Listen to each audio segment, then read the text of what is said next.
Yun na lang yung ano. Avoid placing po sa stocks ni Stairs is IR 18375 po.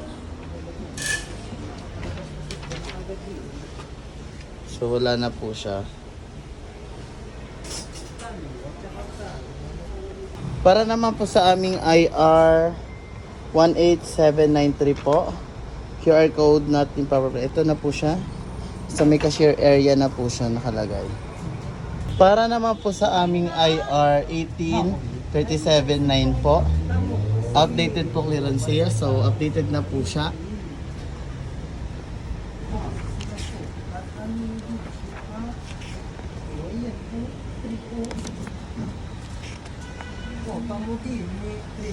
Pati po yung aming store promo po is updated din po. June 20 po. Trito kanina eh. Para po sa aming IR 18373 monitor for pull out po, yung nasa second floor. Ito na po siya. Pull out na po namin siya. Waiting for delivery na lang. So naka-partial dispatch po siya kasi wala po siyang asset number. Noted by Ma'am Rhea po.